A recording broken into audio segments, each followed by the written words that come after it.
So Michelle Lazenby, I do tarmac, drop curbs, and I've been doing it since I was 24 and I'm nearly 57. Being a woman in construction to me is more or less showing that yes, women can do it and there is a place for us, and we just need to knuckle down and show the men that we've got just as much right to do hard graft as they have. Challenges a woman in construction, just men thinking you can't do the job, but after a bit and they realise you can do the job, then I don't think realistically there's any more challenges. It's just the heavy lifting that's a bit of a challenge, but apart from that, no, I've been quite lucky, but it is tiring. I started when I had my first daughter, Abby. I didn't want to go back to work and leave her. So I started making paving slabs in a garage in the back garden. Then on an afternoon I would go out laying patios while my dad looked after Abby, and then it just progressed from there. So that was like 33 years ago now.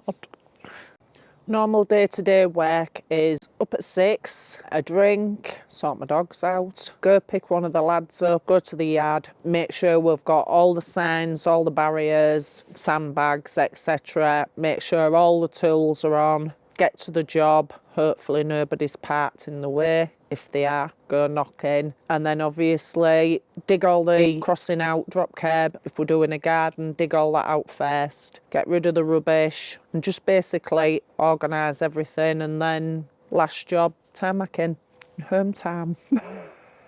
I would like to think that the construction industry for women will get better. I would like to see more women doing this type of work because there's no reason they can't do it. Granted, they might need a lift with certain things, but there's still no reason women can't do it. And it'd be nice to see more women, and I think women are more thoughtful. If I do tarmac, I know if there's a dip or anything, I can see it. Whereas sometimes men can't see that until they've actually whacked over it, and then it's like, oh, it's got a dip there. Well, yeah, women seem to take more care, more notice, I think. And it'd be nice to see women doing it, definitely be nice.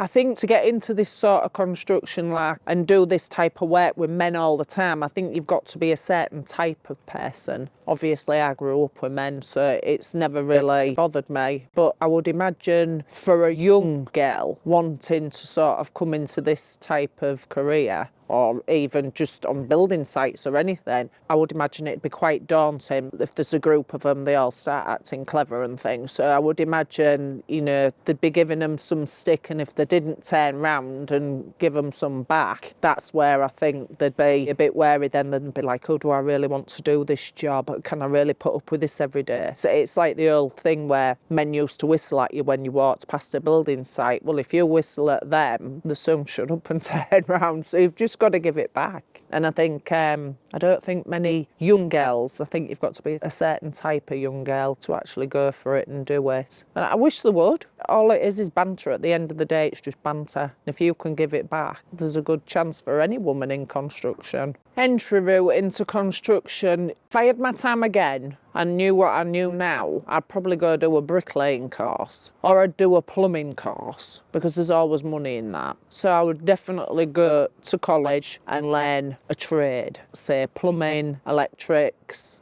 bricklaying is a good one. Joinery, that's another one, because I love messing about with wood. I just sometimes think I'd wish I'd done that, but anything like that, what sort of male orientated, do it. Go get that trade behind you, because to be fair, obviously women always end up having kids, don't they? But if you're a joiner or a brickie or a plumber, you can go, that's inside, have your kids, you can go doing that on a night while your husband's looking after the kids. You've always got, it used to be hairdressing, didn't it? When I was younger it was hairdressing, but now there's all those trades, and there are quite a few girls that actually go to college and do plumbing courses and things like that, which I think is good as well, because I think older people would be much more, if a woman plumber came to the door, I think there'd be more, oh yeah, coming in, love, and all this lot. They'd feel more at ease with a woman coming.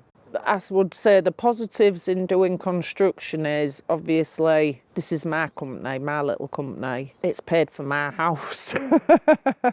I'm my own boss. I can come and go as I please. As for men and banter, I think just go with the flow. Just give as much stick as they give you. But no, if you go into it and you get good at it, there's no reason you can't start your own company. Like, there's no reason if you've got a course in plumbing again or electrics, well, why can't you start your own company? You can just go out looking at the jobs, work out what's needed and everything. Could have a team of women doing things like that. I would have loved a team, but obviously there isn't any women that do it. But no, I mean, you can progress with it. If you go into something like this, I think you could end up obviously with your own business. And even if you take a back seat, you've still got that knowledge and you can overlook what the lads are doing and just do that. Oh, MMB. Michelle means business.